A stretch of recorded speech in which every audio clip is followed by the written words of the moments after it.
Pembacaan kita tanggal 5 Oktober tahun 2024, hari ke-279.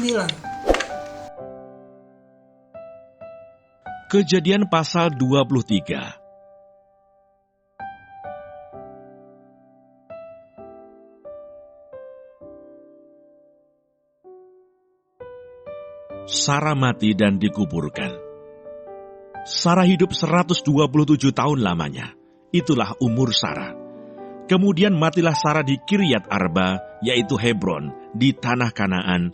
Lalu Abraham datang meratapi dan menangisinya.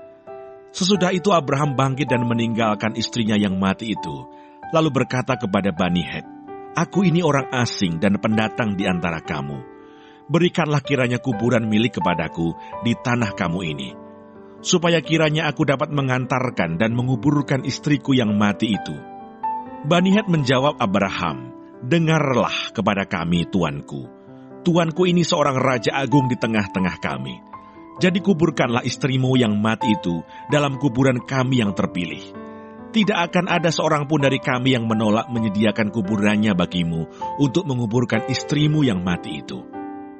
Kemudian bangunlah Abraham, lalu sujud kepada Bani Het, penduduk negeri itu, serta berkata kepada mereka, "Jika kamu setuju bahwa aku mengantarkan dan menguburkan istriku yang mati itu, maka dengarkanlah aku, dan tolonglah mintakan dengan sangat kepada Efron bin Sohar, supaya ia memberikan kepadaku gua Makpela miliknya itu, yang terletak di ujung ladangnya. Baiklah itu diberikannya kepadaku dengan harga penuh, untuk menjadi kuburan milikku di tengah-tengah kamu." Pada waktu itu Efron hadir di tengah-tengah Bani Het. Maka jawab Efron, orang Het itu kepada Abraham dengan didengar oleh Bani Het, oleh semua orang yang datang di pintu gerbang kota, "Tidak, tuanku, dengarkanlah aku. Ladang itu kuberikan kepadamu, dan gua yang di sana pun kuberikan kepadamu. Di depan mata orang-orang sebangsaku kuberikan itu kepadamu. Kuburkanlah istrimu yang mati itu." Lalu sujudlah Abraham di depan penduduk negeri itu, serta berkata kepada Efron dengan didengar oleh mereka, "Sesungguhnya, jika engkau suka, dengarkanlah aku. Aku membayar harga ladang itu. Terimalah itu daripadaku, supaya aku dapat menguburkan istriku yang mati itu di sana." Jawab Efron kepada Abraham, "Tuanku, dengarkanlah aku. Sebidang tanah dengan harga 400 shikal perak, apa artinya itu bagi kita? Kuburkan sajalah istrimu yang mati itu." Lalu Abraham menerima usul Efron, maka ditimbangnyalah perak untuk Efron sebanyak yang dimintanya dengan didengar oleh Bani Het itu. 400 shikal perak, seperti yang berlaku di antara para saudagar.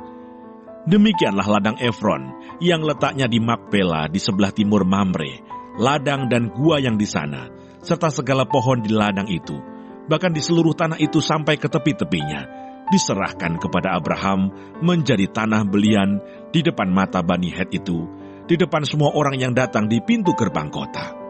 Sesudah itu Abraham menguburkan Sarah istrinya di dalam gua ladang Makpela itu, di sebelah timur Mamre, yaitu Hebron di tanah Kanaan. Demikianlah dari pihak Bani Het, ladang dengan gua yang ada di sana diserahkan kepada Abraham menjadi kuburan miliknya.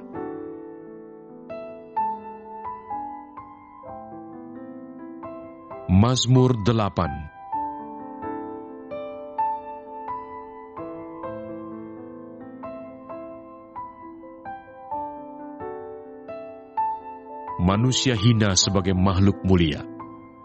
Untuk pemimpin biduan, menurut lagu Gitit, Mazmur Daud. Ya Tuhan, Tuhan kami, betapa mulianya namamu di seluruh bumi. Keagunganmu yang mengatasi langit dinyanyikan.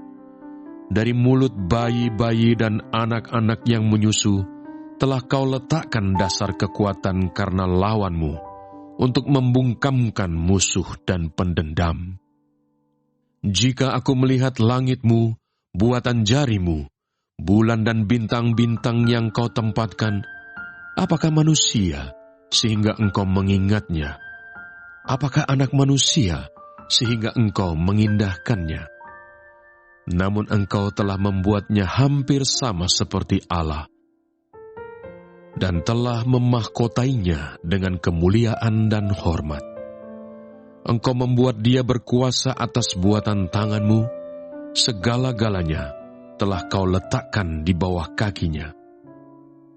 Kambing, domba, dan lembu sapi sekalian, juga binatang-binatang di padang, burung-burung di udara dan ikan-ikan di laut, dan apa yang melintasi arus lautan. Ya Tuhan, Tuhan kami, betapa mulianya nama-Mu di seluruh bumi.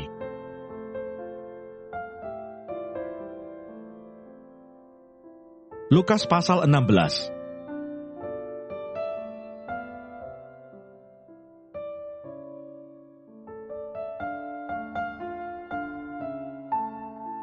Semuanya itu didengar oleh orang-orang Farisi, hamba-hamba uang itu, dan mereka mencemoohkan dia. Lalu ia berkata kepada mereka, "Kamu membenarkan diri di hadapan orang, tetapi Allah mengetahui hatimu. Sebab apa yang dikagumi manusia, dibenci oleh Allah. Hukum Taurat dan kitab para nabi berlaku sampai kepada zaman Yohanes. Dan sejak waktu itu, kerajaan Allah diberitakan, dan setiap orang menggagahinya berebut memasukinya. Lebih mudah langit dan bumi lenyap daripada satu titik dari hukum Taurat batal. Setiap orang yang menceraikan istrinya, lalu kawin dengan perempuan lain, ia berbuat zina.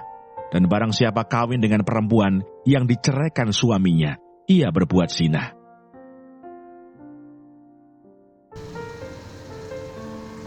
Tema hari ini, pernikahan desain ilahi. Bacaan hari ini mempersiapkan kita untuk bacaan pada hari Minggu tanggal 6 Oktober tahun 2024. Penjelasan.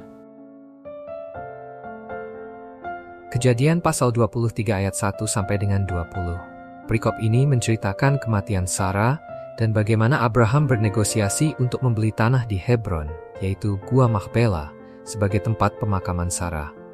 Abraham menunjukkan sikap penuh penghormatan dalam berunding dengan orang Het untuk mendapatkan tempat yang layak bagi istrinya. Ini menggambarkan penghormatan yang mendalam yang dimiliki Abraham terhadap Sarah, bahkan setelah kematiannya. Dalam konteks pernikahan, tindakan Abraham ini mencerminkan pentingnya menghargai pasangan dan menunjukkan kasih setia sepanjang hidup, bahkan setelah kematian. Mazmur pasal 8 ayat 1 sampai dengan 10. Mazmur ini merupakan nyanyian pujian kepada Tuhan atas kebesarannya dalam menciptakan langit, bumi, dan manusia. Tuhan memberi manusia kehormatan besar dengan menempatkannya sebagai pengelola atas ciptaannya. Dalam pernikahan, pria dan wanita diciptakan dengan tujuan yang sama, yaitu untuk saling bekerja sama sebagai mitra, mencerminkan kasih Tuhan dalam hubungan yang penuh hormat dan tanggung jawab. Pernikahan menjadi salah satu cara di mana manusia dapat mencerminkan kebesaran Tuhan dalam kehidupan sehari-hari. Lukas pasal 16 ayat 14 sampai dengan 18.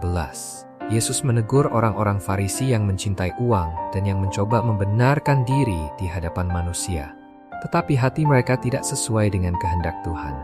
Yesus juga menekan bahwa pernikahan harus dihormati. Ia menegaskan kembali pentingnya kesetiaan dalam pernikahan, menolak perceraian kecuali dalam situasi perzinahan.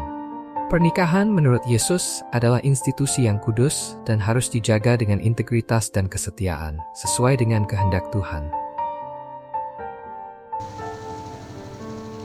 Renungan.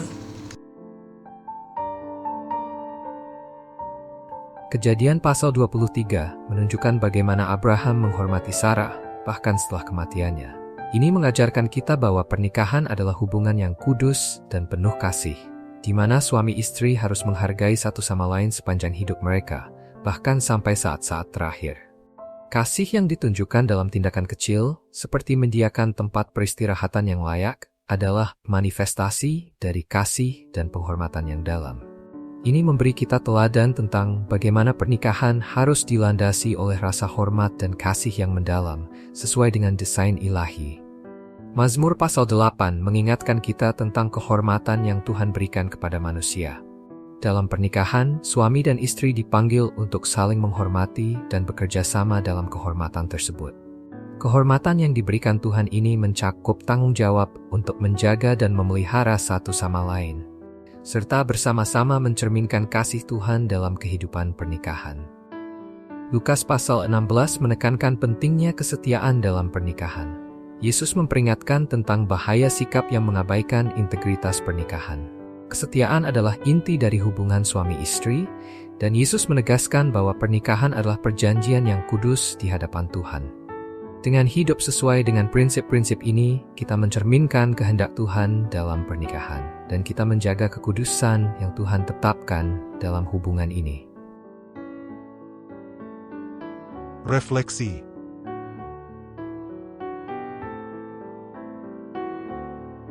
Apakah kita menghargai pasangan kita dengan kasih yang setia dan penghormatan sepanjang waktu? Kejadian pasal 23 mengajarkan kita tentang kasih dan penghormatan yang berlanjut, bahkan sampai kematian memisahkan. Apakah kita mencerminkan kehormatan ini dalam hubungan pernikahan kita? Bagaimana kita dapat bekerja sama sebagai pasangan untuk memuliakan Tuhan dalam kehidupan sehari-hari? Mazmur pasal 8 menekankan kehormatan yang Tuhan berikan kepada manusia. Apakah kita menjaga integritas dan kesetiaan dalam hubungan kita? Bagaimana kita dapat menghindari hal-hal yang mengancam kesetiaan dalam pernikahan dan tetap setia pada pasangan kita? Lukas 16 menekankan pentingnya kesetiaan dalam pernikahan. Kesimpulan.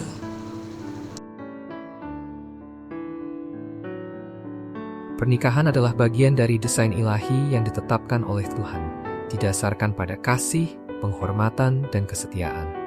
Dalam Kejadian pasal 23 mengajarkan kepada kita tentang penghormatan yang mendalam antara suami istri, bahkan sampai pada kematian. Kemudian di dalam Mazmur pasal 8 mengingatkan kita bahwa Tuhan memberikan kehormatan kepada manusia, termasuk dalam hubungan pernikahan, di mana suami dan istri dipanggil untuk bekerja sama dalam kasih dan tanggung jawab. Begitu juga dalam Lukas pasal 16 menegaskan betapa pentingnya kesetiaan dalam pernikahan, menolak segala bentuk pelanggaran terhadap institusi yang kudus ini.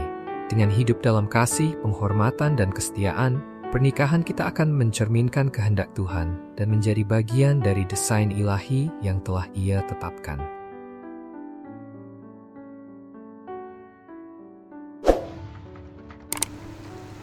Terima kasih, Tuhan Yesus memberkati.